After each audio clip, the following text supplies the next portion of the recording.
Oh, well, ladies and gentlemen, I think we are live. Bonjour, dickhead. Salut les Français. Les sous-titres anglais de cet épisode, les sous-titres anglais, non, les sous-titres français de cet épisode, quand on va parler anglais, vont être disponibles d'ici vendredi. Et vendredi, c'est quelle date, Paul? J'ai oublié de checker. Le 7 mai, sous-titres français. Le 7 mai, ladies and gentlemen, in English, the subtitles in English will be available on the 7th of May. So come back and see this video on the 7th of May if you don't speak French. With that said, welcome to another episode of Paul Taylor's Happy Hour Live. Happy hour? I'm not fucking happy. I'm angry. I'm always fucking angry. Oh, ladies and gentlemen, mesdames et messieurs, bonsoir. On est le 3 mai, on est lundi 3 mai. Il est 20h et comme tous les lundis à 20h, je suis ici au studio avec un nouvel invité. On boit une bière et on parle avec vous, vous posez des questions et c'est vous qui décidez ce qui se passe dans l'émission. Aujourd'hui, j'ai un guest spécial comme toutes les semaines. Je dis special guest, fuck it. Let's bring him on, ladies and gentlemen. Faites un maximum de bruit and welcome to the stage, Miss Bertrand. Miss. J'allais t'appeler Miss. All right, ladies and gentlemen, Miss Bertrand Huskla.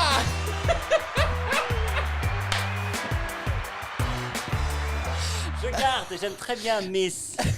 C'est bien, c'est cool, c'est à la mode. Welcome Bertrand. Merci, bienvenue. Merci de l'accueil. Je vais aller chercher les bières dans le frigo. Bah oui. Et pendant que je vais chercher les bières, ouais, on était à la vodka juste avant. Donc autant vous dire que.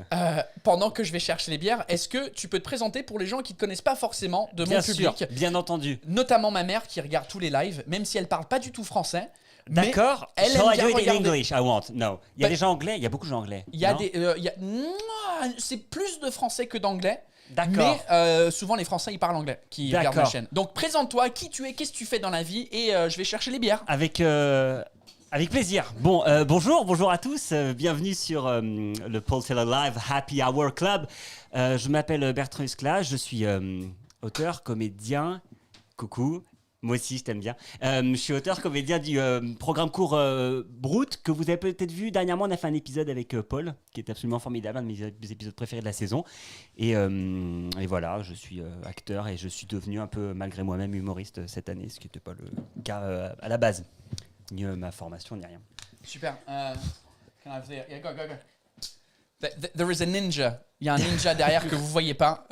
Peut-être si vous restez pour la deuxième partie du live sur Patreon, vous allez découvrir qui est le ninja qui est dans les coulisses du show. Je spoil rien pour l'instant, mais la deuxième partie du show qui est 1 heure plus tard se retrouve sur patreon.com/Paul Taylor. Je fais la promo maintenant, pourquoi pas. C'est la partie où on a fini les bières et où on se lâche un peu plus. C'est ça, on a fini la deuxième bière ou la troisième.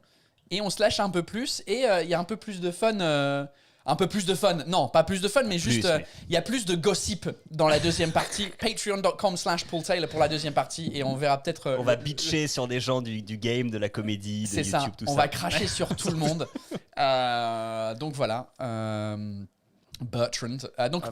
Oui, Bertrand, il était dans ma liste d'invités, parce que j'ai une liste d'invités, mais du coup, comme il m'a proposé de jouer dans Brut récemment, pendant le tournage, j'ai dit, écoute, j'ai de la dispo pour Happy Hour Live, est-ce que tu as envie? Il a dit oui. Et donc, j'ai beaucoup de dispo en ce moment, donc cheers. Cheers. Tu dis ça, mais tu dois bosser pas mal aussi pour Brut. Ouais, non, là en vrai c'est compliqué. En vrai c'était une journée compliquée, je suis arrivé un petit peu en retard, mais... Tu tournais aujourd'hui? Non, j'écrivais. Okay. Je regardais un mur en me disant que j'étais nul et il n'y avait rien qui sortait. Donc c'est surtout ce que j'ai fait aujourd'hui. Donc on verra les épisodes de mercredi à quoi ils ressemblent. Ouais, les gens, si Brut, je crois qu'on va en parler pas mal, mais moi, en vrai, nous on s'est rencontrés. La première fois que je t'ai rencontré, il me semble que c'était quand t'as fait un épisode de What the Fuck. Exactement. Ouais. What the Fuck France. C'était sur le cinéma et il y avait une scène que moi j'ai fait une blague sur le cinéma français où enfin pas toutes les scènes, mais je rigolais du fait qu'en France, c'est le seul pays où il y a des scènes de cinéma où les gens, ils se parlent de dos. Il y a une personne en premier plan qui parle à la caméra ou au mur, mais qui parle pas à la personne qui est derrière. Et du coup, Bertrand, c'était la personne qui parlait... Parler à la personne qui était derrière. Je sais pas si la même scène, ma mémoire, elle est plus là, mais une femme... nu parce Dévêtu, que ouais. c'était Français. dévêtu, c'est un beau Dévêtu. mot. Je connaissais pas le mot dévêtu. C'est une manière de dire plus élégante. C'est pas nu, tu vois, c'est sans les vêtements. On enlève un petit peu. Unclothed. Exactement. What the fuck France, le cinéma, on s'est rencontrés et du coup, comme moi, quand je suis rentré dans le game, je connaissais personne. C'était mon réalisateur Félix Guémard qui nous a présenté. C'est lui qui connaissait, qui a dit ce serait cool que tu joues dedans et tout ça. Ouais, bah, moi j'étais hyper content parce qu'en plus ça fait partie des moments quand tu commences un peu à faire ce métier où tu as des programmes que tu regardes. Genre, c'est What the fuck, je le regardais, on était très nombreux à regarder ce programme et d'un coup t'es dedans et c'est toujours le truc qui est un peu donc moi je me souviens que j'étais un peu intimidé en mode genre bon putain c'est comme ça que ça se passe et tout quand tu passes de l'autre côté et Félix que je connaissais que j'avais croisé parce qu'on avait le même chef de projet, voilà, c'est comme ça que ça se passait chez Studio Bagel, on avait le même chef de projet, Mathieu Marot qui connaissait très bien Félix. Shout out to Mathieu Marot, FIC. Ouais, c'est ça. Je crois pas. Je crois qu'ils s'en battent les couilles de ce que je fais maintenant. Maintenant que c'est plus à la télé, ils s'en battent les couilles. Mais donc ouais, t'avais le même chef de projet. Exactement, et c'est comme ça qu'ils nous avaient mis en lien avec Félix. Il y avait un petit rôle à passer, j'étais venu dire coucou et tout. Parce que toi, t'es rentré dans ce monde-là de Studio Bagel Canal Plus avant moi. C'était quoi, Oui. c'est quoi ton parcours général si tu croises quelqu'un dans un ascenseur et ils te disent mais t'es qui toi? Je lui dis, parlez-moi mieux déjà, parce que c'est très étrange de se comporter comme ça. Et après, je sais pas si je suis rentré en même temps que toi, ou avant, concomitamment. On va y avoir plein de nouveaux mots ce soir. Mais moi, je vais apprendre du français incroyable. Concomitamment. Concomitamment Ouais. Alors, est-ce correct? Je sais pas, mais je pense que ouais. C'est un mot Les que tu participes connais. présents, ça marche toujours en général. Et ça se dit beaucoup en Afrique francophone, je crois, tous les participes présents. Et en fait, on parlait des digressions infinies tout à l'heure, juste avant de lancer le live, je suis en plein dedans.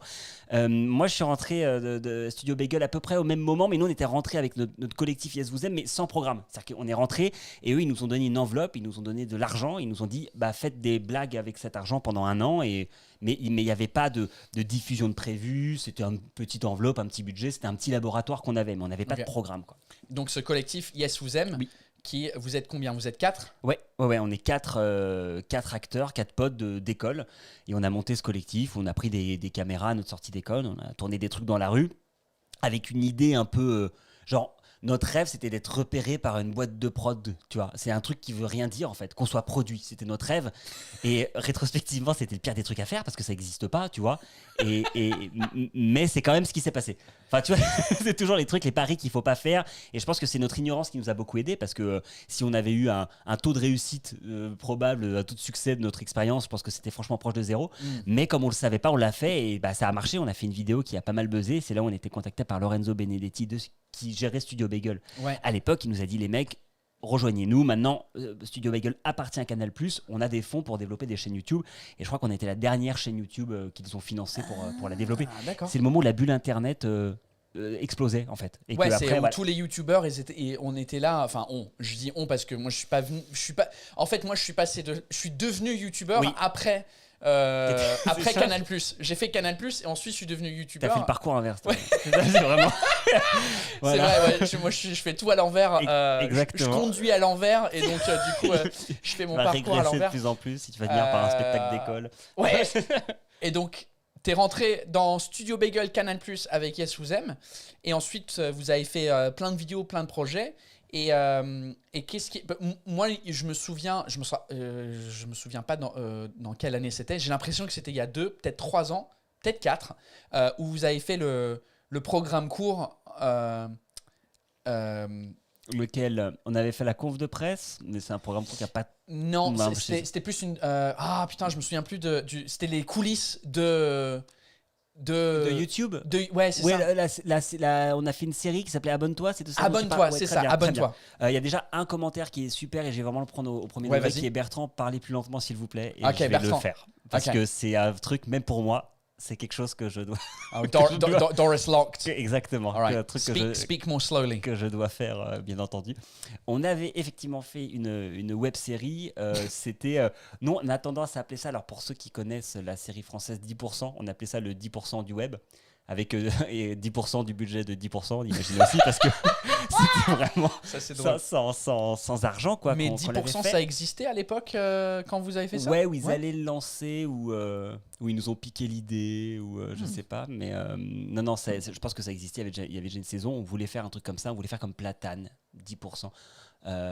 C'était des séries françaises qui parlaient un peu qui faisaient un peu des insiders, des coulisses de ce qui se passait entre les youtubeurs, qui racontaient l'histoire de notre groupe, les Yes Vous Aime, qui devions atteindre les 500 000 abonnés. C'était ça. Sinon, ils étaient virés par leur Ça, c'est producteur. toujours disponible sur la chaîne YouTube? Ouais, c'est encore disponible. C'est encore disponible. Je mets ça à l'écran en même temps que tu parles, comme ça les gens ils savent Ils de quoi ils savent, oui, parce que c'est ça le français. Yes Vous Aime. Donc là en ce moment tu publies les trucs bruts. En ce moment, je fais une OPA, une totale sur la chaîne, puisqu'il n'y a que moi qui publie depuis maintenant 1 an et demi, 2 ans. Mais il y a la série Abonne-toi qui arrive ici. C'est ça, c'était il y la a 2 série ans. Abonne-toi. Et j'avais beaucoup apprécié, évidemment, parce que moi j'étais dans ce milieu, c'était un peu les coulisses de ma vie, en même temps que la vôtre et tout Oui, ça. Donc ouais. je crois que tout le monde qui était un peu dans le YouTube game a apprécié ce côté-là. Ouais, c'était un peu ça. Pour nous, c'était un peu raconter notre histoire. Bon, il y a plein de trucs ultra fictionnés et ultra faux, mais surtout, ce qui était cool, c'est qu'on a écrit des blagues. Bon, on avait un petit succès d'estime à l'époque, qui était vraiment pas. Je dis pas qu'on est des stars maintenant, mais on était encore moins connus que ce qu'on est maintenant. Donc, le fait de devoir approcher de gens très connus de YouTube et d'arriver avec des blagues parfois un peu pas agressives, mais méchantes. Moi, je sais que l'épisode McFly et Carlito, où on les fait passer pour deux débiles. Non, on les fait passer pour 2 maîtres zen, et que dès que la caméra tourne et fait action, ils deviennent complètement tarés, ils surjouent, ils se jettent par terre. Et leur proposer ça, pour moi, ça a été hyper douloureux, parce que moi, j'ai pas envie de m'en faire des ennemis non plus. J'ai envie qu'ils en rigolent. Et bizarrement, la jeunesse du milieu fait que YouTube a beaucoup de second degré. C'est-à-dire que c'est des gens, en termes d'autodérision, très très vite, les barrières sont tombées en mode genre, mais non, mais on est là pour rigoler. Tu vas pas faire des blagues en disant que, je sais pas, Michel Drucker ou Ardisson est une merde, parce que je sais pas si ça va les faire rire, parce qu'ils ont une image, une histoire. Ouais. Là, comme c'est quand même beaucoup né dans l'autodérision, Internet, tout le monde a dit oui, et ça a été vraiment. J'ai l'impression, beaucoup de gens sur YouTube ont commencé en mode je me fous de ma gueule et de ce qui se passe, et donc du coup c'est beaucoup d'humoristes, que ça soit Cyprien, Norman, qui ont commencé un peu le game tout au début. C'était à la base un peu des sketchs humoristiques. C'était pas des trucs hyper sérieux, journalistiques entre guillemets. Ouais, mais je pense que même sur de l'humour, il y a des gens, quand tu vas les attaquer sur leur posture humoristique, vont peut-être mal le prendre et dire bah non, en fait, ça va pas me faire rire, m'attaque pas là-dessus. Alors que là, vraiment, globalement, tout le monde a dit ah si, c'est hyper drôle, il y a une espèce de liberté de ton.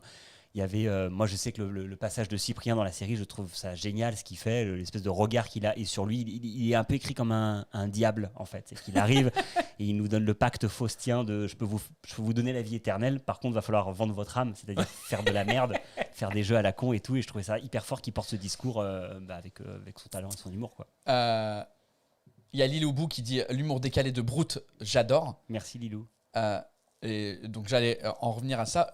Donc Brute, parle-moi de l'idée principale, d'où c'est venu et comment ça s'est fait en fait, the genesis of Brute. Eh ben, je te dirais que c'est un peu comme ce qui s'est passé avec La Bise pour toi, c'est-à-dire qu'on a fait une première vie. Enfin, j'étais en prépa de Abonne-toi. On allait tourner la série.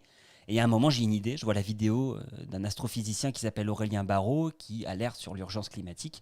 Je vois la vidéo sur ma timeline, je la regarde et elle me fait un truc, parce qu'il a quand même une puissance un peu de magicien, ce mec. Il te parle avec ses cheveux longs et il te dit qu'on va mourir. Enfin, tu vois, il y a un truc un peu apocalyptique. Moi, je suis hyper sensible à tout ce qui est fin du monde et tout, parce que voilà, le changement climatique, voilà, sauver les animaux, je sais pas pourquoi. C'est le truc qui me parle, tu vois. Peut-être parce que je suis blanc et que du coup, c'est un truc qui me. Mais donc, du coup. Et donc, du coup, j'ai été super sensible à ça. J'ai vu le bordel et je me suis dit, bon, il y a un truc qui a résonné. Je me suis dit, il faut que je fasse une vidéo maintenant, quoi. Et donc, je suis allé la faire tout seul avec ma caméra. J'ai fait mon montage, je l'ai envoyée. C'était la première vidéo que je faisais en mon nom.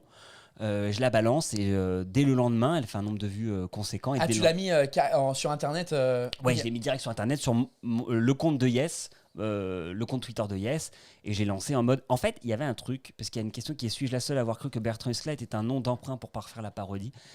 Cette question, elle est pertinente à 2 endroits. Il se trouve qu'au sein de Yes Vous Aime, j'avais un alias au départ qui était Jean-Baptiste. C'est-à-dire que sur les premières vidéos de la chaîne, je m'appelle Jean-Baptiste. Jean-Baptiste Tedesco. parce que je voulais un nom qui ressemblait à Patrick Cohen, qui était un présentateur de France Inter de matinale radio. On avait fait un sketch sur une matinale radio qui s'appelait Débat. C'était un des premiers sketchs. On avait fait une parodie de matinale radio. Et le présentateur était Patrick Cohen. Et donc, du coup, je me suis appelé Jean-Baptiste Tedesco parce que Jean-Baptiste, parce que c'était le prénom de mon agent, et Tedesco parce que c'est un nom juif italien. Et je voulais un truc à la Cohen, mais qui fasse pas genre... que les gens sachent pas en fait, que ce soit caché. Ok, putain, ça a été loin dans... C'était n'importe quoi, vraiment, c'est au hasard. Tu vois, non, c'est... Et donc du coup, je me suis appelé Jean-Baptiste Tedesco pendant 2 ans. Tous mes personnages s'appelaient Jean-Baptiste. Et à un moment, dans les commentaires, je disais, ah, très drôle, Jean-Baptiste. Et mes potes me disaient, en termes de branding, c'est nul. Tu vois, t'es le type de Yes Vous Aime, qui est déjà un nom nul. Et en plus, tu t'appelles Jean-Baptiste, c'est pas ton vrai prénom. Et en plus, Bertrand, c'est pas ouf non plus comme nom. Donc, il y a un moment, il va falloir faire un choix. Et donc, sur cette vidéo, c'est une vidéo que j'ai postée en mon nom. Bertrand Huskla est. Et en fait, c'est devenu le concept de Brut, puisque dès le lendemain, Ariel Saraco de Canal+ m'a contacté et m'a dit, ça te dit, on en fait une série. Mais j'avais pas l'idée, moi. Ok. Ouais, donc c'était très similaire à La Bise, dans le sens où t'avais pas d'idée derrière, c'était pas un pilote pour un truc que t'avais déjà en tête, c'était tu fais une vidéo et t'avais appelé ça Brut, c'était la parodie de Brut. C'est ça, voilà, parce que c'était Brut qui avait fait une vidéo. Avec cet astronaute, enfin le astrophysicien. Ouais, c'est ça, et j'ai rajouté une lettre, parce que voilà, j'ai pas d'idée. Et dans les bureaux, on m'a dit que le titre est super, d'un coup le titre était bien, parce qu'on le retient en fait. Et le truc auquel je tenais en lançant le programme, ça a été par contre je veux que le programme ce soit Bertrand Huskla est. Et c'est le concept, c'est Bertrand Huskla est. Et en fait je vais mettre des chapeaux et je sais pas quoi. Si j'arrive à vendre ça, tous mes problèmes de Jean-Baptiste sont réglés. Et c'est vrai que c'est la première fois que j'ai dû intégrer des règles un peu de marketing à mon métier. C'était la première fois. Et c'est des questions que j'avais depuis longtemps. Est-ce que tu as eu des emmerdes par rapport à utiliser ton nom dans avec Canal+ en général, genre ah ouais, ton nom parce que moi dans What the Fuck France, c'est Hi, my name's Paul Taylor. I'm English but I live here in France. Et du coup, dans les contrats où comme c'est des contrats de fiction, c'était genre tous les personnages, tous les scénarios appartiennent à Canal+. Sauf que le personnage Paul Taylor, bah c'est moi en fait, c'est pas un personnage, c'est juste moi en mode énervé. Et je me joue moi sur scène aussi quand je fais mon spectacle, je m'appelle Paul Taylor. Est-ce que t'as pas eu ça avec utiliser ton propre nom sur un programme télé? Non. Jusqu'à présent, j'ai pas eu ça, mais je crois que je peux prouver que ma mère a eu l'idée de ce prénom il y a 34 ans et que eux sont arrivés après quoi. Ouais, bah c'est clair. J'ai des papiers. Vince Cooper demande quel est ton épisode préféré de Brut? Alors, avant de répondre à ça, il y a combien d'épisodes? Je crois qu'il y en a 142. 142 je crois. Moi, je suis là, ouais, j'ai fait 34 épisodes, c'était trop bien. Ouais, mais les Simpsons, il y en a encore plus. Enfin, tu verras toujours, toujours plus haut. Donc, ouais, non, mais en fait, tu te rends pas compte. Enfin, tu les fais, tu regardes après ce qui a été fait ou pas, tu vois. C'est juste, en fait, quand t'es obligé de les faire, tu les fais et on regarde à la fin. Mais c'est vrai que si tu m'avais dit quand j'ai fait le premier qu'il fallait en faire 142, là, j'aurais pas signé. Là, j'aurais dit, bah non, je vais me coucher, je préfère rester chômeur, mais je vais pas faire 142 épisodes de ça, tu vois.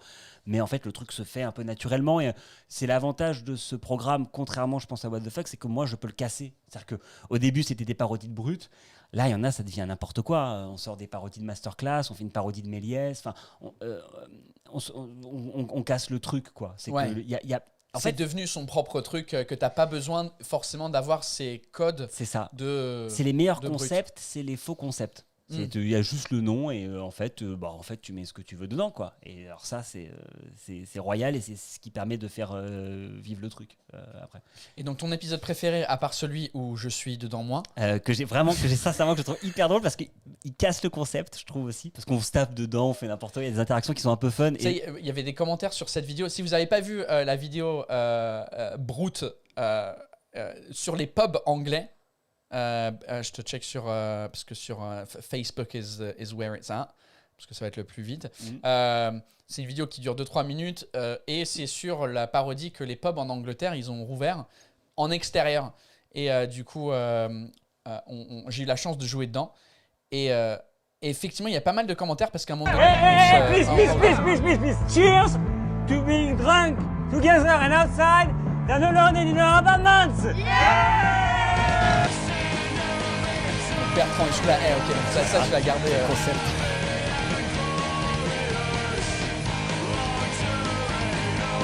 Et moi j'ai mis un costume pour la première fois en 1 an et demi. Depuis un an que je vis ici, j'ai bien vu la différence au choix des mesures prises. Par exemple, en Angleterre, ils n'ont pas besoin de couvre-feu à 19h, parce qu'à 18, tout le monde a déjà vomi. It's true. What's new? What have you guys been up to for the past year? Maintenant que les bars ont réouvert, je redécouvre que les Anglais, ils ont des goûts bizarres en termes de bière. Here we go. So we've got the White Mint Double Pale Stout Lager Indian Pils Pale. Ah, it's almost like wine. So we were able to disengorge the hospitals because there's no more COVID. So the hospitals are just filled with drunk people again beating each other up. AstraZeneca, le vrai effet secondaire ici, c'est le coma éthylique. In France, you don't have any FA secondaire because you don't have any vaccines. Hey, what are you gonna do about it? Oh, I've missed that! So this song, yeah, is called You'll Never Walk Alone from the musical Carousel, and it was written in 1945 as a way of supporting the families during the war. It's now the official song of Liverpool Football Club. Nice. Do you know Paris on t'encule? Les Anglais, ils ont eu beaucoup de morts, mais il y a certains aspects du Covid qui vont leur manquer. La perte de goût, par exemple. Hein. Vu ce qu'ils bouffent, c'était plutôt une aubaine.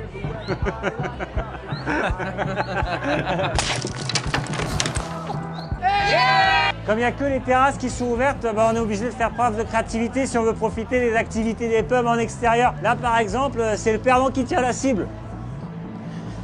Should I not put this next to my face? Watch out, la flèche, la flèche! Que ce soit en termes de vaccination, de musique, d'humour, les Anglais, ils ont toujours un temps d'avance sur nous, hein. Même sur l'alcool. Les Anglaises, en début de soirée, elles ressemblent à des Françaises en lendemain de cuite. Yeah, it's true. Un peu, hein. Right, how much is that? £42. You know what? I'll pay for the beers, you pay for the underground.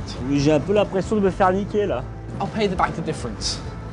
Merci. Quand Totalement on voit les bien, bars c'est qui vrai. réouvrent outre-Manche, les gens nous l'ont eu, Français, ça nous donne une lueur d'espoir. Parce que entre le Covid et les effets psychologiques du confinement, on a hâte de se remettre à mourir de quelque chose qu'on aura choisi.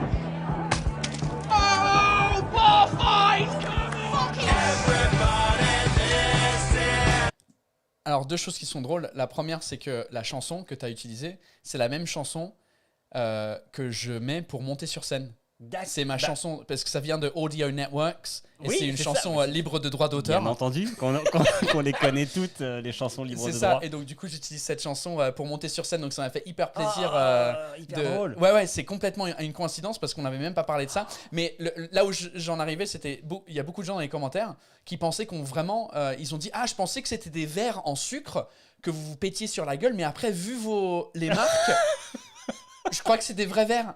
Je me suis dit, mais les gens, ils savent pas qu'il y a des maquilleurs et des maquilleuses qui peuvent mettre des faux. Même ma mère, elle a regardé la vidéo, elle a adoré. Elle a dit, mais vous vous êtes vraiment donné des coups avec les pinces. C'est encore mieux, c'est encore mieux. Non, c'est des verres en sucre. Enfin, c'est ça. Et elle dit, ouais, mais sur la tête, vous aviez des marques. Bah, c'est des maquilleurs en fait. C'est très étrange, mais je pense que comme les choses se font sur Internet, il y a un mélange de production amatrice et de trucs produits. Pour le spectateur, parfois, il y a une espèce de mélange des deux. C'est assez compliqué de démêler le vrai du feu. Je pense que le média en lui-même peut donner une petite confusion. Un mélange de deux. Ouais, parce que c'est tellement vrai que les gens ils pensent que c'est vrai. J'avais une bonne question qui est apparue de Youssef qui dit Brut, ne t'ont pas embêté pour avoir leur image de marque? Alors jusqu'à présent, non. On a une relation très cordiale avec Brut. On s'envoie des petits messages, on se like nos posts et tout ça. C'est tout ce qu'on fait. Mais non, je pense que ça les fait marrer. Et ma deuxième réflexion, c'est que, et j'en aurai une troisième, c'est que j'ai l'impression qu'on va défendre à peu près les mêmes trucs. C'est-à-dire que si j'avais fait une parodie de Valeurs Actuelles, tu vois, peut-être là ils auraient dit bah non, en fait, vu ce que tu défends, on n'est pas sur la même ligne édito, ça nous intéresse pas que tu.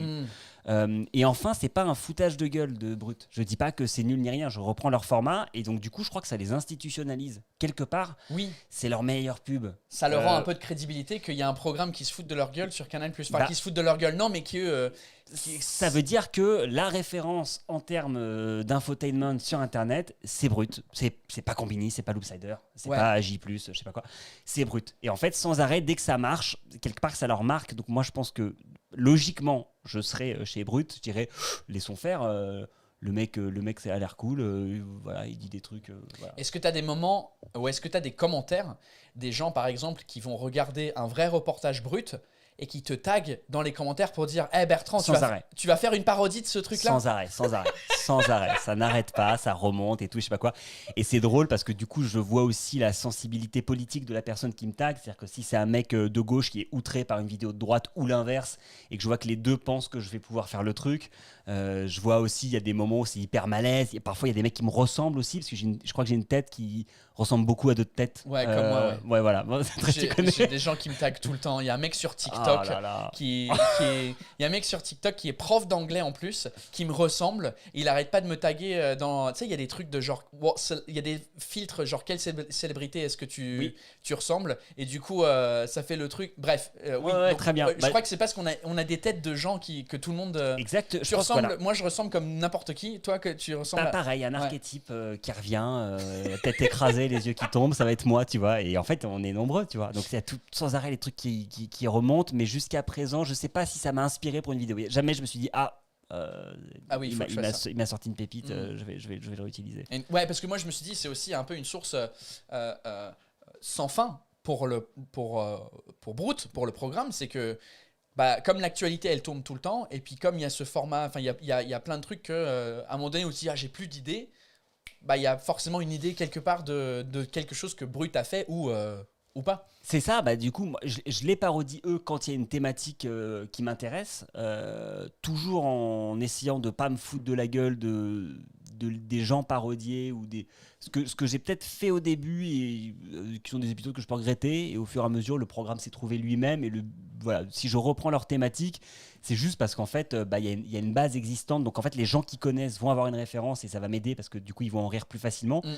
Et ils vont participer à la viralité de la vidéo et la faire tomber sous les yeux des gens qui, même n'ayant pas la ref, vont quand même pouvoir en rire. Ouais. Donc le but n'est pas non plus d'être trop dans la parodie, parce que sinon, si tu l'as pas vu l'original, tu peux pas en rire.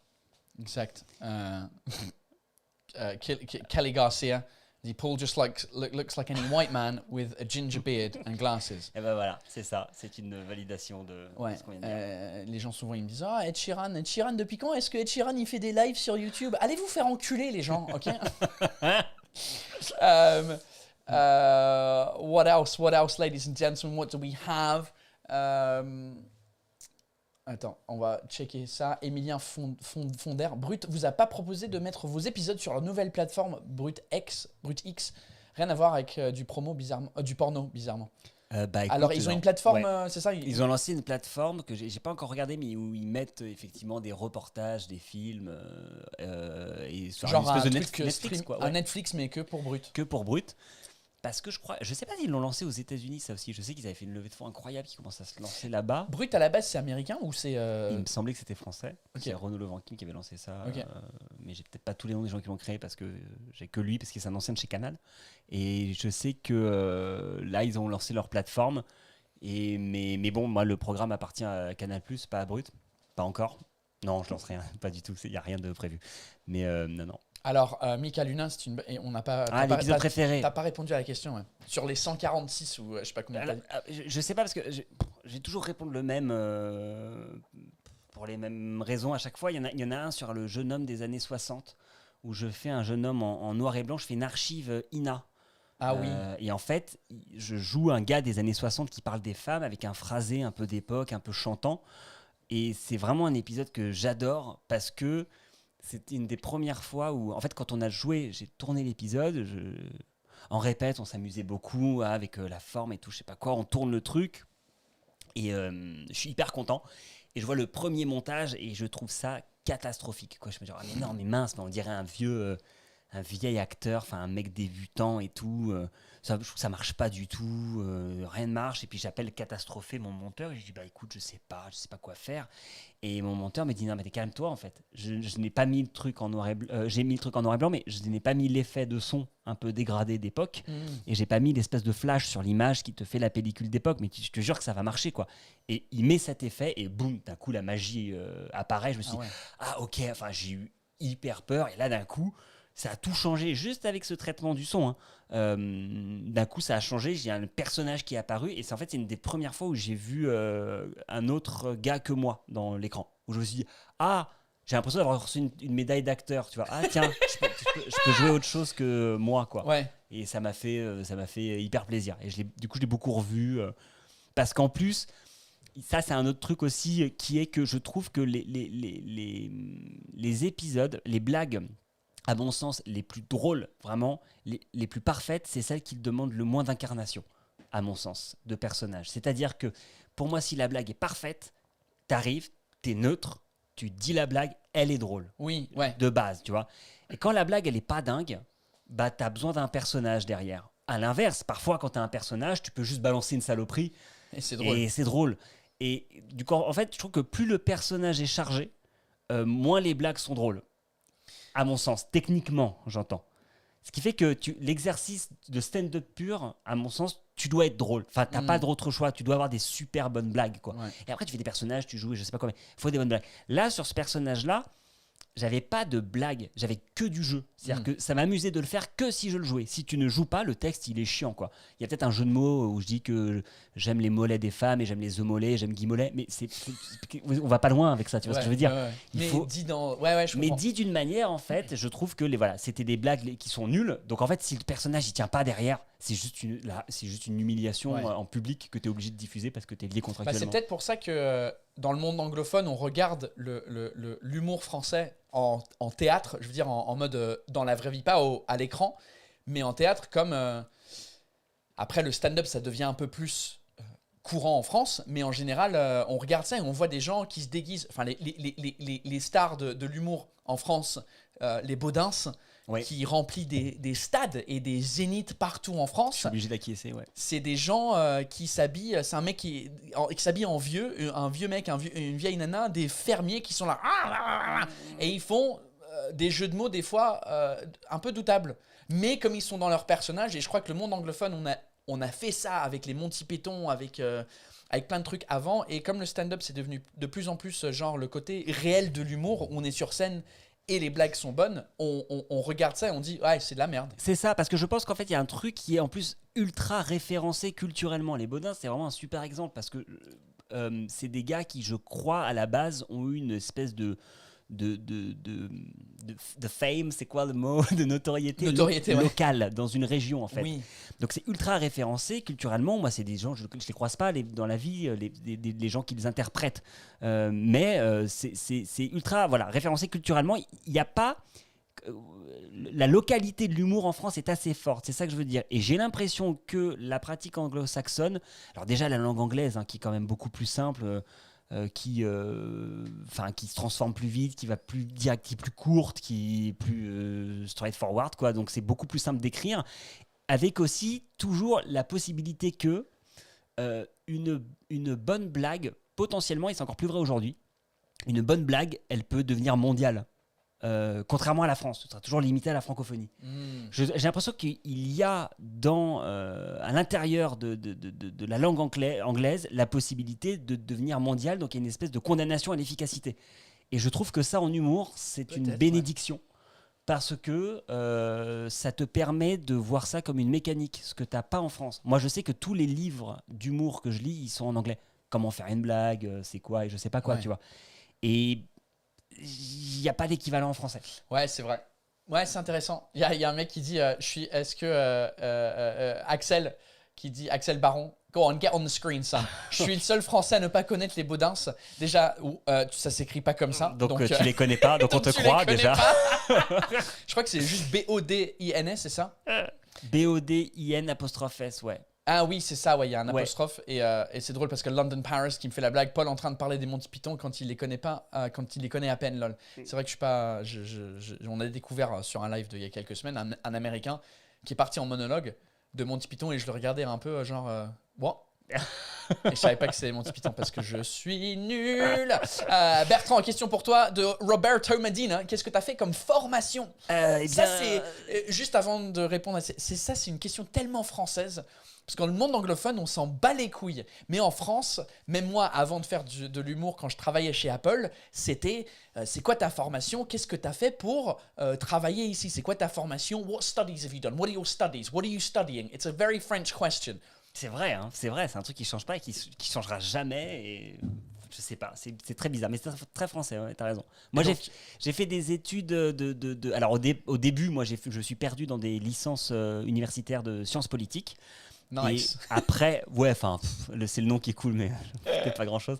Et après, j'ai intégré le conservatoire d'art dramatique, le conservatoire national, donc pour une formation vraiment de théâtre, tu vois, de costumes, et pas les Baudins, mais de Molière, les auteurs morts. Enfin voilà, Ouais. c'est ça, le théâtre subventionné public. Et j'ai fait ça pendant. Alors l'école dure 3 ans et en sortant, pendant 2 ans, j'ai joué des pièces. Et j'ai vu que je m'amusais pas trop. Donc en parallèle de ça, j'ai commencé à tourner des trucs sur Internet, quoi. Mais c'est assez drôle puisqu'effectivement, il y a le côté quelle est ta formation, d'où tu viens pour la voie institutionnelle, pour finalement prendre une voie d'entrepreneur. Où là, en fait, on s'en fout de la formation, ce qui compte, c'est l'envie, je sais pas quoi. Mais c'est vrai, ouais, Alice Strauch, elle dit la France, je me fiche de ce que tu sais faire, quelle est ta formation? Ouais, c'est ça. C'est, je sais exactement pas ça. pourquoi on est comme ça en France. Et des fois, on peut être formé pour un poste. Oui, Les gens bah- ils font vu votre formation, ce Vous êtes poste-là. surqualifié. Ouais, mais je m'en fous. J'ai envie de faire ce truc-là en fait. C'est Ouais, mais je peux comprendre. Si tu embauches un mec et qu'il se fait chier et qu'au bout d'un an il se barre, c'est pas bien d'être surqualifié, quoi. Ouais. Apparemment en Allemagne aussi, Lisette says it's also very German to Ah. ask about the studies. Und the Germans. Ouais. Tu parles allemand ou pas? Pas du tout. Non. C'est mon grand regret. Mais tu parles anglais. Oui. How good is your English, Bertrand? Not that good because I used to travel a lot, and this was the time where I could like practice my English a bit. And I haven't been traveling for like a year now. Do you like when people call you Bertrand? Yeah, when they try to, when they try to pronounce the 2 R's. Bertrand. Hello, Bertrand. Bertrand. Bertrand Yeah, Usklat. they skip it. They just call me Bert or Bertie. Bert. Oh, Bertie. I hate it. Like Bertie I don't Sanders. care actually. Yeah. Oh no! Yeah. Now you've just. Oh, I didn't even think about Bertie.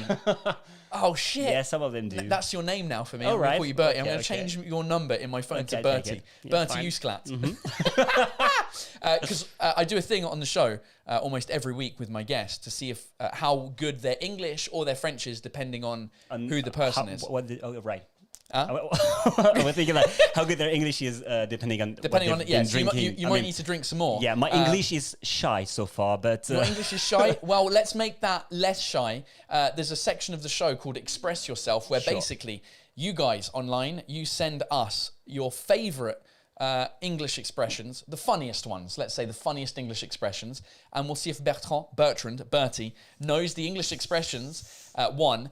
If he doesn't, we'll translate them literally into French and then we'll find the actual French equivalent. Ladies and gentlemen, I'm going to play the jingle. It's time for Express. Oh, you've got something interesting to say, do you? Well, go on, say it. Say it in English, dis-le en français, and we'll see if it's interesting. All right, let's see. Look, already, Laura Laura Granese. Laura. I don't know why I'm doing that in Italian. She says, your English is amazing, by the Oh, way. thank you. Right, we'll find some of the acts. Where did you learn your English, though? Mostly playing video games, actually. Playing video games? Yeah. My father worked in China, and he used to brought us back some like pirated. Yeah, pirated All right, video thank games. you. For like PlayStation and all that, but they were in English, so I had to, finish Final Fantasy VII or Metal Gear Solid with a dictionary next to me. I mean, my brother was playing and I was translating. You were that's amazing. Yeah. Spent That's so much amazing. time. Right, we've got some comments that have come through. Okay, I like this one because I say it quite often. Tatiana Tara, it's like the pig in the shit. Okay, that's not quite the expression. The ninja in the back is laughing. The actual expression is to be as happy as pig in shit. Oui, ouais, d'accord. Bah, pour un poisson dans l'eau, non? Comme un poisson Alors, dans l'eau.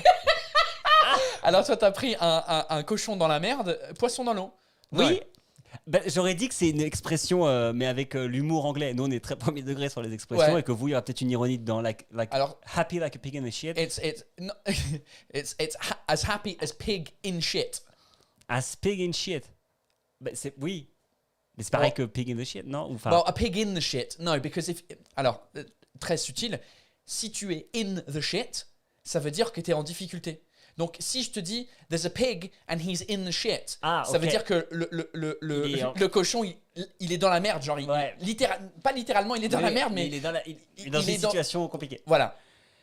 Et Lorsque dans la merde, a pig in shit, sans le the, ouais, ça veut veut la dire matière. il est dans la merde physiquement. Mais j'aime bien. Moi, je reste sur. Alors, c'est pas poisson dans l'eau, hein. C'est pas du tout poisson dans l'eau, parce qu'un poisson, comme un poisson dans l'eau, ça veut dire que t'es à Il est l'aise. bien, oui. Ouais. Bah, je l'aurais senti bien, moi, ce cochon. Bah, dans- ouais, comme un poisson dans l'eau. Je trouve que. Est-ce qu'un poisson dans l'eau, c'est pas plutôt genre quand t'es. T'es à l'aise. Ouais, mais dans une situation où tu devrais pas être à l'aise. Genre, admettons que toi, t'es un Français qui débarque en Angleterre et tu t'intègres hyper vite. Tu dis, bah, je suis comme un poisson dans l'eau ici. Oui. Bah oui, parce que je sais pas si t'as besoin de le préciser quand on n'attendait pas l'inverse. Pardon, mais je veux Ouais, dire, ouais. enfin, je sais pas si c'est une expression qui sert pour autre chose de. Bah, parce que to be happiest pig in shit, aussi content qu'un cochon dans la merde, Ouais, ça veut juste dire qu'il est hyper content. Genre, c'est juste ça. Ouais, L'expression, c'est juste il ça. est content. il est juste hyper content. Il y a même pas de Il contexte. n'y a pas de contexte. C'est genre- Je suis allé trop loin. Eh. Non, non. Ouais. C'est genre. It's like Paul Taylor is drinking a beer with Bertrand on a Monday night. I'm as happy as pig in shit. Oui, d'accord. Bah très bien. Bah, c'est concluant. C'est concluant. Fallait aller voir moins loin. D'accord. Il y a pas besoin d'une expression pour dire t'es content. C'est vrai, mais c'est ok, juste. mais j'aime bien. C'est super. Bah, le fait qu'il y en ait une, c'est encore mieux en fait. Lucas Hermanji. Oui. The apple doesn't fall far from the tree. Ça, je l'ai. Ça, c'est les chiens font pas des chats. Oh, nice! Les Ouais. chiens font pas des chats. C'est bizarre que nous. Je sais pas pourquoi on dit une pomme qui tombe pas loin de l'arbre. Ouais, je trouve ça mieux. Encore une fois, moi, je trouve ça mieux. Les chiens font pas des chats. Oui, enfin, ce serait. Enfin, tu vois. Ah, peut-être, c'est le dégoût que j'ai pour ma propre langue. Bah, qui vous, fait la que- phrase les chiens font pas des chats, nous, c'est il pleut des chats et des chiens. Donc, Ça, c'est nul par contre. ça, c'est nul. Ça, c'est... Donc, en fait, toutes les phrases avec les chats et les chiens, c'est nul. on est d'accord. C'est vraiment le degré zéro de l'expression. Genre, il y a quoi? Il y a le chat, il y a le chien. Alors, pas l'expression, hein. Oh, this is a good one. Oh. Alors, avant de continuer, c'est le. Alors, déjà, c'est ce. Je le vois depuis tout à l'heure, ce pseudo qui passe. Ah, tu vois. Est-ce qu'il fait ça à chaque invité? Il fait ça à chaque invité. C'est brillant, c'est super. Il s'appelle Fred, mais à la Ouais. base, moi, quand je faisais des lives tout seul, son nom d'utilisateur, c'était Laop Lotte. Ouais. Et j'ai pas compris pendant longtemps que c'était Paul Taylor en verlan. Oh là là. Tu vois? Super. Et donc, il prend le nom et il verlanise Super, ton c'est nom. super. Donc, Trambert Klaus, Super. c'est super. Bertrand. Flippant, bizarre, Attends, mais Bertrand super. Uskla. Uskla, Klaus. Klaus, ouais, Trumber ça va. Klaus. Trumber va. Klaus. Non, ça marche très très bien. Et c'est surtout le visage qui Mais est ouais, vernalisé non. aussi. Mais c'est parce que je me suis dit, comme tu relevais pas, ça devait être un habitué, parce que moi j'ai fixé un peu sur moi, genre, attends, c'est quand même bizarre.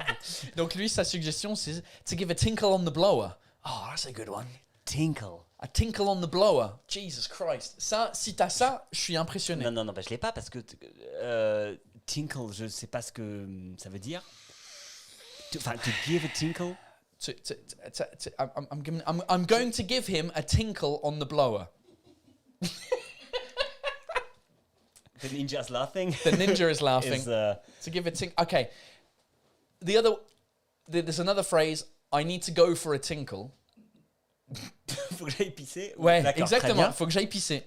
Mais ça n'a rien à voir. Non, mais d'accord. Ça n'a rien à voir avec a tinkle on the blower.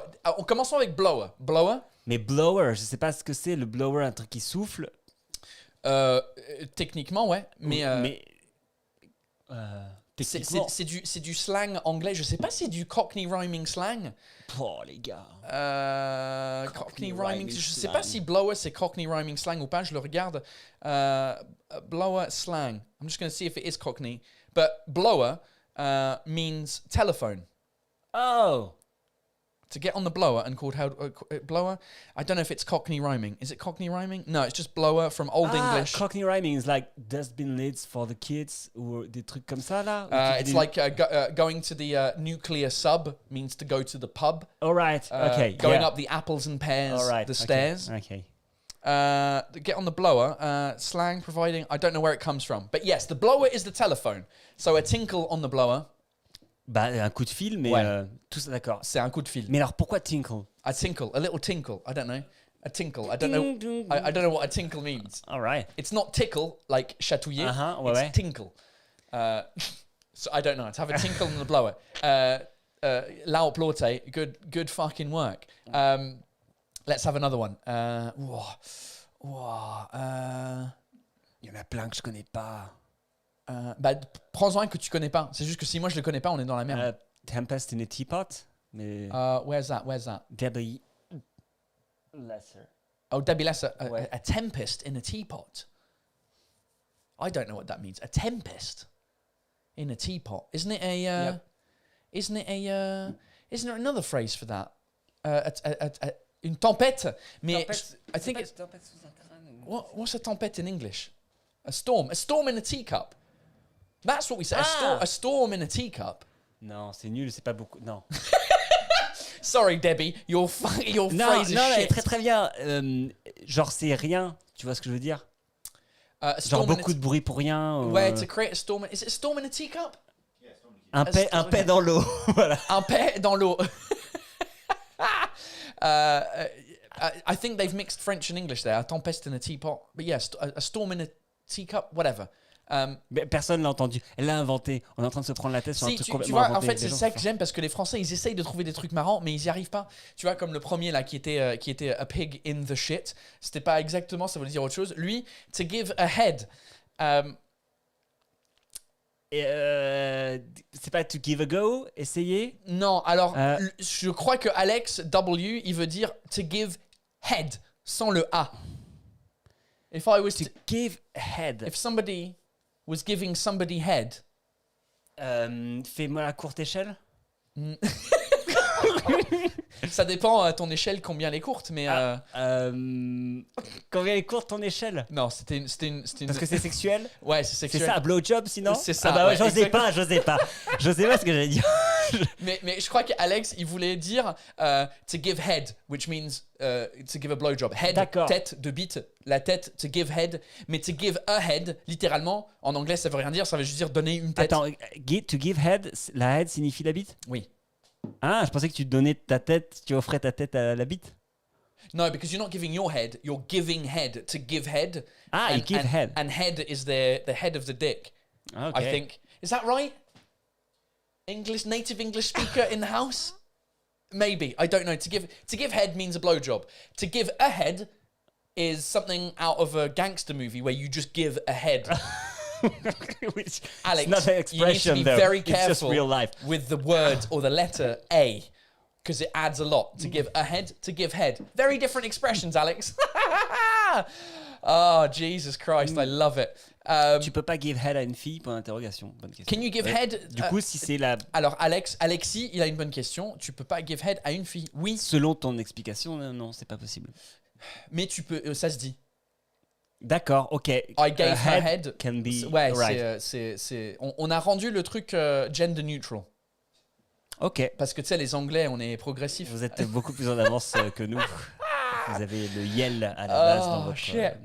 I meant it. Alex says I meant it. I meant what? To give a head. To give a head doesn't mean anything, Alex. Oh, you meant... I don't know. I don't trust you, Alex. Okay. Sapphira. Let's not address the elephant in the room. Mais je l'ai entendu, je l'ai vu. En fait, c'est le début. Enfin, let's not address. Donc, ce serait... ne tournons pas autour du pot. Non. Non. Alors, parlons du sujet. Alors, imagine, donc, to address the elephant in the room, littéralement, en français, c'est... C'est le address que j'ai pas. J'aurais dû s'adresser à, mais je pense que s'adresser, c'est ouais, ça. Ah, c'est ben ça. d'accord. Donc, on s'adresse pas... alors, c'est dans le négatif, mais on peut le dire Oui. dans le positif. On peut dire, hey, adressons à l'éléphant qui est dans la salle, dans la chambre, dans la Bah, pièce. pour moi, c'est crevons l'abcès. Voilà, j'en ai ça. Ah, peut-être. Ça veut dire quoi, ça, en français?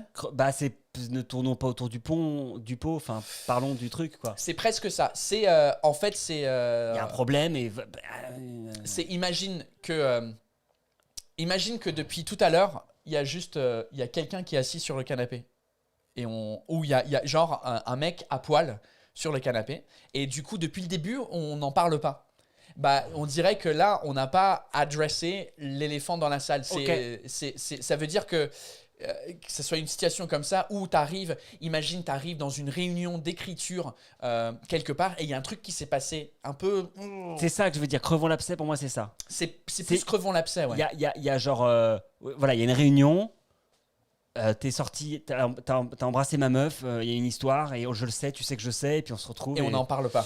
Et à un moment donné, Alors, voilà. ouais, cette situation, c'est un éléphant dans la pièce. D'accord, très bien. Ouais, ok, Donc, très soit bien. tu t'en parles. Pour moi, ou t'en c'est parles pas. ne tournons pas autour du pot ou crevons l'abcès. Ouais, crevons l'abcès, j'aime mieux parce que tournons autour du pot, c'est to beat around the bush. Oui. Ça, les Anglais ont dit ouais, tu sais, je voulais te parler aujourd'hui parce que du coup, Ouais. je suis pas sûr. Et en fait, c'est genre, je fais 3 km pour revenir et te dire Oui, c'est ça, que t'es d'accord. viré de la boîte. Donc, c'est plus Oui. crevons. Ouais, mais je t'aurais dit, ne tournons pas autour du pot, qui pourrait dire. Là, par exemple, j'encule des mouches. Voilà. Attends, tu encules des mouches. Ça, je l'ai entendu, mais je me souviens plus ce que ça veut dire. Enculer des Ça mouches. veut dire que je précise des choses qui n'ont vraiment pas besoin d'être précisées. C'est un niveau de détail. C'est un niveau de détail tel que microscopiquement, ça revient à enculer des mouches. On pourrait avancer Ouais. sur faire plein de Oui, ok. choses, mais voilà. Je suis bloqué là-dessus. Écoute, putain, ça, c'est un bon nom d'émission de gens qui parlent de tout et n'importe quoi. J'encule des- On encule des les mouches. enculeurs de mouches. Les enculeurs de mouches. Oh, Jesus. J'avais une question que j'avais oublié de te poser. T'es déjà monté sur scène? T'as déjà fait Ouais. du stand-up ou Deux, du théâtre ou, trois fois. Alors, théâtre beaucoup. Ouais. Et stand-up, j'en ai fait. Stand-up. J'ai fait un embryon, une tentative. J'ai fait une fausse couche en live, en fait. Enfin, c'est hyper dur, mon Dieu. Je devais, en fait, faire, il y a un an, la première partie de Guillaume Meurice au Trianon. Waouh. Et que je connaissais pas et tout. Il m'a envoyé un message, il m'a dit: Salut Bertrand, je voulais savoir, est-ce que ça te dit de faire ma première partie dans 2 mois? Je me souviens que j'étais chez moi, j'ai vu mon téléphone, puis je me suis levé, je suis parti. Je suis allé dans la rue et je me suis dit: mais pourquoi je suis dans la rue en fait? J'ai pas besoin d'aller acheter un truc, donc je suis rentré chez moi, mais j'ai une espèce de réflexe de fuite. Je pense que si j'avais continué, je serais allé genre à Orly, tu vois, j'aurais pris un avion. Et j'étais en mode genre, mais c'est bizarre parce que je peux pas dire non. C'est genre, parce que en fait, j'en rêve. Au fond de moi, c'est une espèce de rêve de monter sur scène avec un spectacle, mais c'est une peur énorme. Donc je suis balancé entre les deux. Et donc du coup, j'ai commencé à faire des scènes ouvertes au Barbès. Et c'était pas encore très bien. Mais ça commençait au bout de la 4e fois, j'ai commencé à bien aimer ça. Mais j'aimais pas mes blagues. Ok. Le temps de me trouver, j'arrivais, je faisais des chansons à la guitare et tout que j'aimais bien. Mais mes blagues, je les aimais pas. Et il y en a qui commencent à revenir, je pourrais les mettre et tout, je sais pas quoi et pourquoi pas. Mais le fait de trouver un personnage, de trouver une posture, de trouver l'endroit d'où on parle, j'ai tendance à beaucoup en plus intellectualiser les choses. Ouais. Genre, j'y vais pas, tu vois, je suis pas un mec comme ça, moi. Et donc, du coup, ça a été à la fois traumatisant et en même temps, je suis hyper content de l'avoir fait. Je pense que je le referai aussi, mais dans des conditions un peu plus cool. Ouais. Mais tu sais, ce dont tu parles, ça prend une décennie de monter sur scène, de dire ah, j'aime mes blagues, je trouve mon personnage, le truc, c'est Ouais. comment t'appelles ça j'ai oublié la phrase où t'essayes et il y a des trucs qui fuck, non, hit or miss, c'est pas la phrase.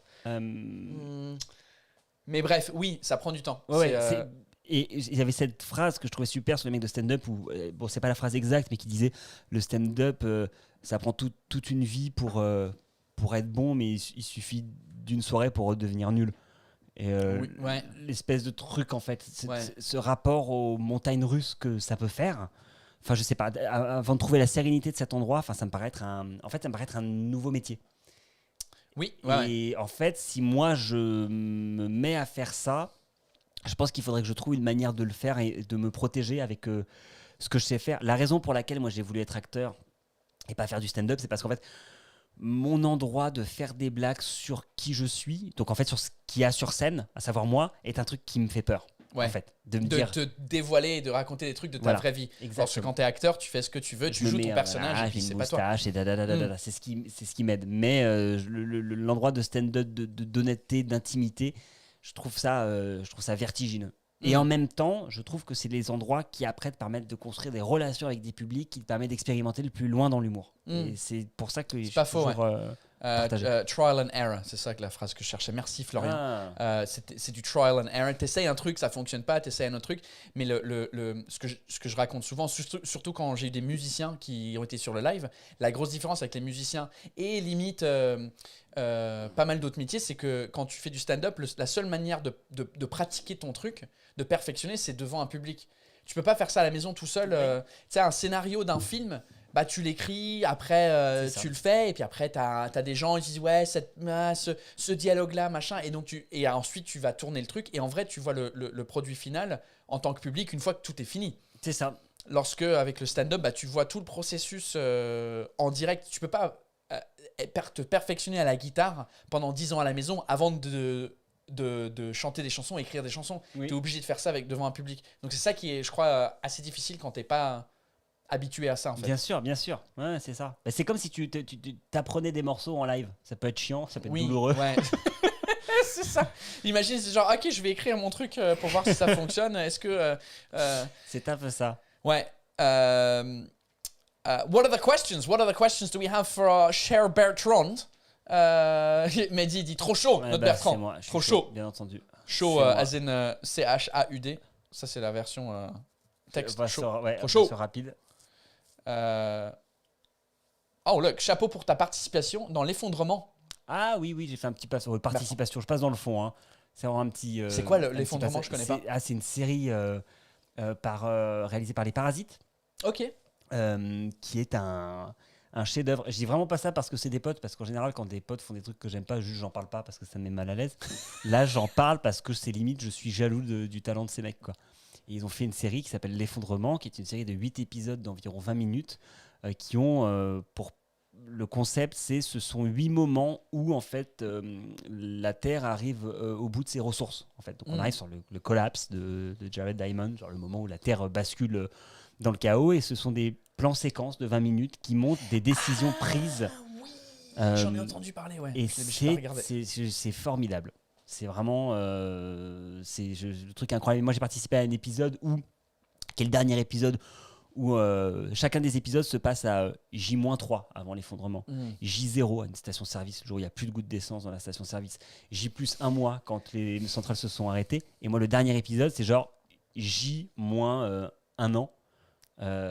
Avant l'effondrement, avec un mec qui va sur un plateau télé type Hanouna, je sais pas quoi, un scientifique qui vient défendre l'idée qu'il va y avoir un effondrement, et que des gens autour qui sont rassuristes en disant mais vous êtes fou, vous êtes un éluberlu, vous êtes un malade, ça n'arrivera jamais, et comme une conclusion de tout l'épisode qui s'est passé où tu vois quand les gens sont vraiment dans la merde.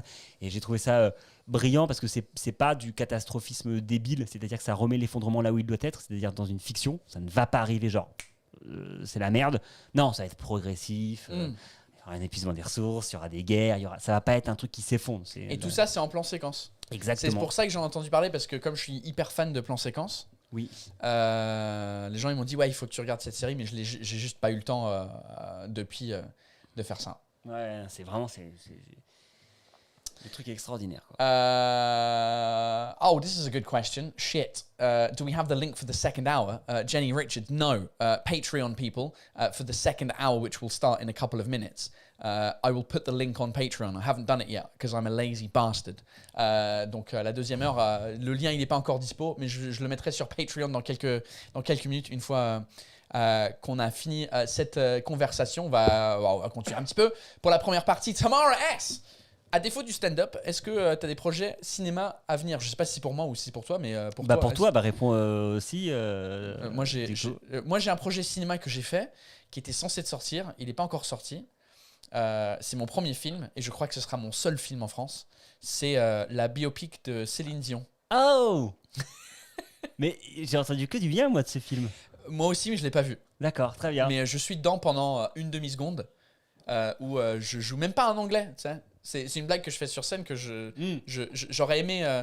Moi, dans ma tête, cinéma français, j'allais jouer un anglais un jour. Bien Comme sûr. toi, tu m'as appelé pour dire hey, on fait un épisode de Brute sur les pubs. Qui je vais appeler? Bah, il y en a que un, c'est Paul. Donc, on va appeler Paul. Et donc, je me suis dit, à un moment donné, dans le cinéma français, il y a quelqu'un qui va avoir un personnage d'anglais. Non. Et non, t'as joué en français. Non, je joue un Québécois, c'est ça le pire. Ah oui, tu fais l'accent parce que tu fais hyper bien l'accent Oh, bah québécois. là, cette affaire-là, là. Voilà. J'ai fait un accent. Je raconte ça dans mon spectacle que vous pouvez venir voir à partir du mois de juin quand les salles rouvrent. Et du coup, c'est tout un sketch où je raconte ce truc où j'ai joué dans le film de Valérie Lemercier sur la biopic de Céline Dion. Et il n'est pas encore sorti. Il était censé de sortir en novembre. Et là, il est programmé pour novembre de cette année.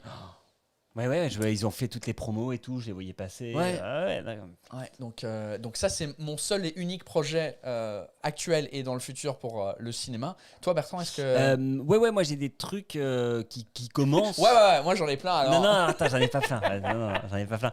Mais il y en a un seul dont je peux parler parce que j'ai commencé à le tourner. Et les autres, en fait, tant que j'ai pas commencé, ça peut ça. Enfin, on voit la période que c'est. Ouais. Donc du coup, je n'ose pas m'avancer. Non, il y a un truc que je fais un petit passage dans un petit rôle dans un film avec Omar Sy et Laurent Lafitte qui est la suite de l'autre côté du périph', qui est un film qui est sorti peut-être 5-6 ans avec qui était sur deux flics voilà. Et là je vais tourner, je commence la semaine prochaine un autre truc et j'en ai un autre et mon premier rôle en juillet. Et ça que j'espère que c'est du bois, vous le voyez pas, mais j'espère juste qu'il n'y aura pas Je sais pas si c'est du vrai bois, voilà, c'est du Ikea.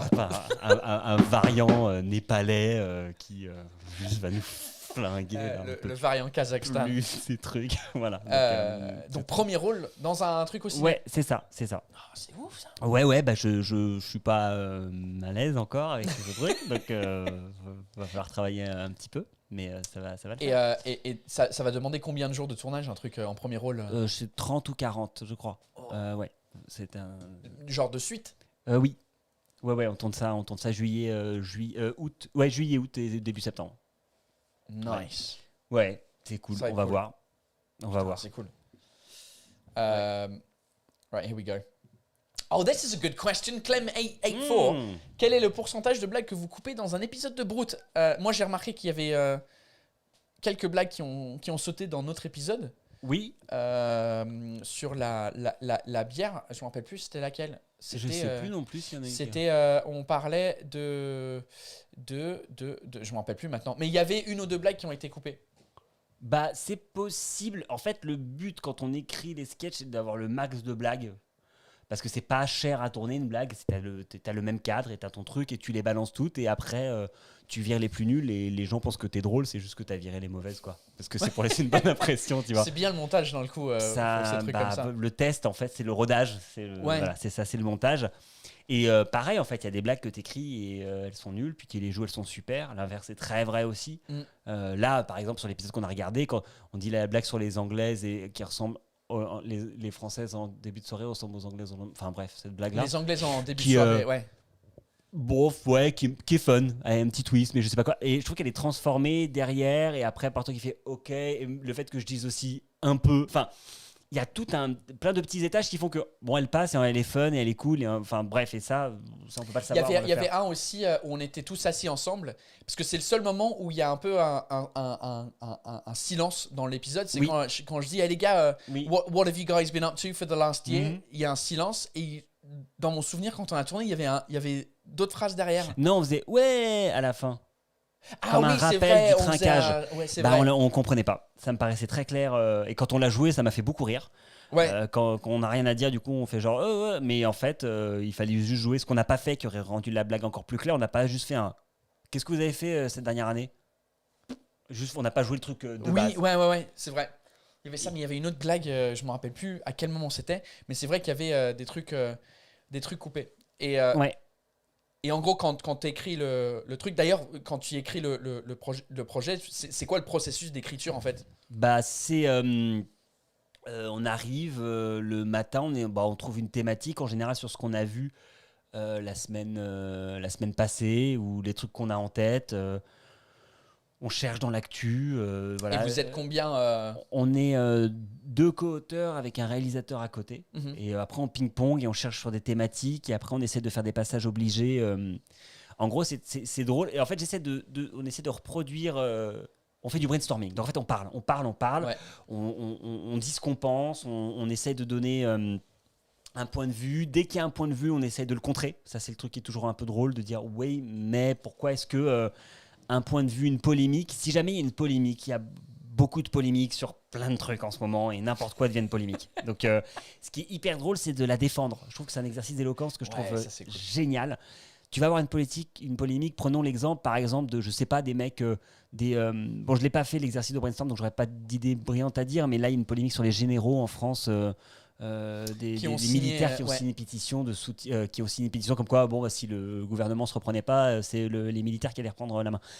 Et c'est toujours fascinant de parler de cette polémique, donc aller dans le sens qui peut être le nôtre, de dire bah c'est pas bien de renverser l'État quand même, on est un État de droit et une démocratie, et après de dire ouais mais pourquoi ils pensent ça, comment on peut les défendre ces gens, qu'est-ce qui les motive à, et je trouve qu'à chaque fois quand tu arrives à rentrer, déjà tu comprends l'autre camp, donc tu vas pas être dans une blague qui va être dans le mépris de l'autre. Ou du moins si tu l'es, c'est hyper ciblé, donc au moins c'est techniquement propre, donc tu te fais des ennemis, tu le sais, mais au moins c'est propre, et ça je trouve que c'est un super exercice. Ouais. Et j'aime beaucoup ça, ouais. le truc que j'essaie de faire, c'est de il y avait une nana qui a écrit un bouquin, je sais plus comment ça s'appelait, et elle a une technique qui s'appelle le Hadron Jokes Collider. Hadron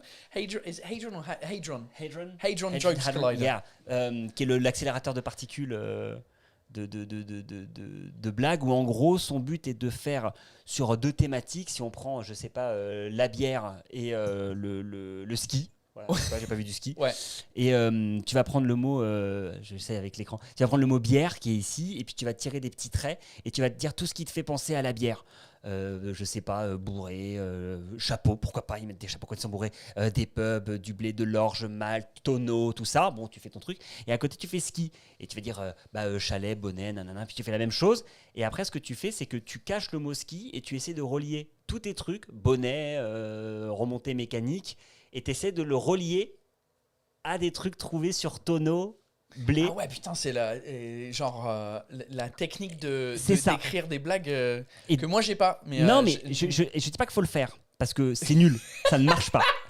Non, mais tu dois trouver des trucs quand même bien. Tu comprends une logique de une blague, c'est de trouver une espèce de polysémie, donc plusieurs sens, sur un mot, une expression, un point de vue, et d'essayer de relier 2 trucs qui n'ont a priori rien à voir.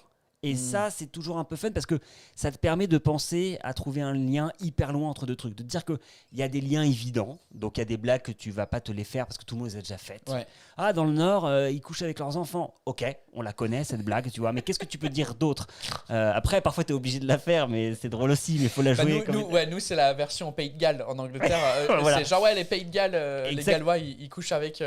Nous, c'est plus des sheep, comment t'appelles les ça ? moutons. Des moutons. Ouais. Mais c'est la même blague que tout le monde a déjà fait, donc tu le fais pas, ouais, effectivement. Bien sûr, c'est un peu ça. Donc, du coup, ça t'aide à faire tomber la pomme plus loin que l'arbre. Super interesting. Amy Jones. Quand des nouvelles vidéos avec toute l'équipe de Yes Vous Aime.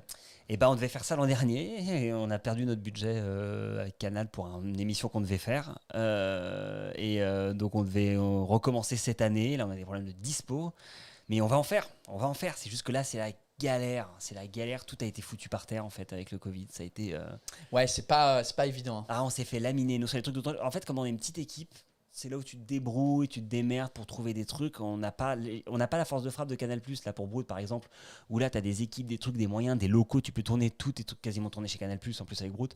Là, putain, on est tout seul, c'était hyper compliqué, mais vraiment on va le faire parce qu'on a des sketchs qu'on a trop envie de faire, quoi. Ouais. Ah, c'est ça, on en parlera peut-être dans la deuxième partie, ce côté indépendant versus avoir une chaîne On derrière. parlera d'argent après. Exactly. C'est une formation qu'on vous donne. C'est une formation dans la deuxième partie. On va vous apprendre à gagner de l'argent avec l'humour. Hey, it's been an hour and 8 minutes. All right, cool. Écoute, on va finir la première partie là. Sauf si tu trouves une question que tu as envie de répondre. Par exemple, Lohan qui dit « Oh bonjour ». Oh bonjour, salut bonjour. à tous. Bonjour. Et ben écoutez, l'ambiance chez Canal, j'en parlerai sur le Patreon, juste après. Nice. Mais ça va très bien, voilà. J'aurai beaucoup de mal à dire du mal de ce groupe, je vais essayer. Ouais, mais moi c'est pareil, j'en parle tous les jours, toutes les semaines sur Patreon et des trucs comme ça, parce que c'est plus des questions que je me pose plutôt que chier sur quelqu'un ou quelque chose. So join us in part 2, ladies and gentlemen. Comme j'ai dit au début, la partie 2, elle va être sur patreon.com/Paul Taylor. Si vous connaissez pas Patreon, en gros c'est Patreon, c'est une plateforme que les artistes comme nous, on peut en fait gagner notre argent d'une façon indépendante, sans avoir de l'argent qui vienne de Canal+. de Canal+, une chaîne télé ou quoi que ce soit. En gros, l'idée, moi, ce que j'ai créé sur mon Patreon, c'est que vous pouvez m'acheter des bières virtuelles. Donc, en gros, soit tu peux m'acheter une demi-pinte, une pinte ou 3 pintes. Et pour ça, vous avez tous accès à la deuxième partie de ce live-là. Non seulement celui-là, mais tous les autres lives que j'ai fait avec tous les autres guests que j'ai eu jusqu'à maintenant et tous les autres guests dans le futur. Donc, accès à partie 2 et plus de bières tu me donnes. Tu as plus de vidéos en plus de juste le live. Donc voilà, patreon.com/Paul Taylor. On se retrouve dans quelques minutes pour la deuxième partie. Si vous ne nous rejoignez pas, Bertrand, où est-ce qu'on peut te trouver? C'est quoi là où t'aimes bien faire des trucs? C'est sur Internet, globalement, et c'est que là où je fais des trucs. Donc c'est quoi ton réseau social préféré? C'est le réseau des vieux, c'est Facebook, c'est là où il y a le plus de gens qui me suivent, mais c'est celui que j'utilise le moins. Facebook, ladies and gentlemen, allez suivre Bertrand. Ouais, Insta c'est plus classe maintenant. J'ai trouvé ça drôle que sur Facebook, tu t'appelles Bertrand Huskla Brute. Juste pour être sûr, et sur les autres réseaux sociaux c'est juste Bertrand Huskla. Mais peut-être que je sais pas, j'ai pas dû changer le nom ici. Et je me dis que peut-être on le cherche plus facilement juste Brute sur Facebook. C'est nul, hein. Oui, mais je comprends. Je me dis que comme c'est un peu plus les boomers sur Facebook, ils vont taper Brute, tu vois. Le mec de Brute. Le mec de Brute. Parce que tous les boomers ils parlent comme ça. Le mec de Brute. Tandis que la génération Y, la Z et tout, ils arrivent, ils sont en mode genre non, je me lie à une individualité. Ouais, donc Facebook, mais aussi sur Instagram, Twitter, ST et surtout sur Canal+ aussi. Bien entendu. Avec Brute et sur YouTube avec Yes Vous Aime. Exactement. Parce que c'est ça aussi qui est confondant, c'est que Brute, le truc qui est sur Canal+, est sur la chaîne YouTube Yes Vous Aime, mais qui est sur pas la page Facebook Yes Vous Aime. Ou je sais pas si vous avez une page Facebook. On a une page Facebook, mais que j'ai arrêté d'utiliser. Mais c'est juste que je voulais pas laisser mourir la marque Yes Vous Aime parce que on va faire un truc plus tard. C'est pas possible qu'on fasse plus rien. Ouais, donc c'est une manière de dire que la marque est là parce que le groupe est là, parce qu'on se voit encore, on boit des coups et on va faire des trucs. Olivier Delchamp, il y a une bonne question. Rolly est pas là ce soir. Je sais pas si tu as déjà regardé mon live, mais il y a souvent un de mes potes qui s'appelle Rolly Assal, qui est québécois. Rolly, c'est un humoriste québécois avec qui j'ai bossé chez Apple. Il est souvent sur les lives. Ce soir, il pouvait pas parce qu'il était occupé. Tu vois, comme les choses commencent à ouvrir au Canada, le lundi après-midi pour lui, il a autre chose à colisser, tabarnak. Donc, il va peut-être être là pour la deuxième partie sur Patreon. Il revenait de chez le docteur. Voilà, il avait des problèmes au dos, donc il a été chez le docteur du dos. L'ostéopathe, je sais pas comment on appelle ça. Donc il sera là peut-être pour la deuxième partie. Ladies and gentlemen, deuxième partie va commencer dans 5 minutes. Temps de faire pipi, de retrouver une bière et que je mette le lien sur Patreon. J'ai pas encore donné le lien, donc je vais faire ça aussi. Ladies and gentlemen, Patreon. Bertrand, thanks for coming. Merci d'être là. Merci de l'accueil. Merci à vous pour les questions. C'était hyper cool. Et puis on se voit dans la deuxième partie dans quelques minutes. Esti, je vais faire le outro. Here we go. Fais l'outro, toi. J'aime bien demander aux guests de faire une outro. Faut dire merci à tous. Ouais, tu fais ce que tu veux. Un truc genre. Merci à tous de nous avoir suivis. C'était le Happy Hour Live avec Paul Taylor, avec Bertrand Huskla comme invité. On se retrouve tout de suite pour la suite de l'Happy Hour sur Patreon. Thanks for watching Paul Taylor's Happy Hour Live. See you dickheads soon for another episode.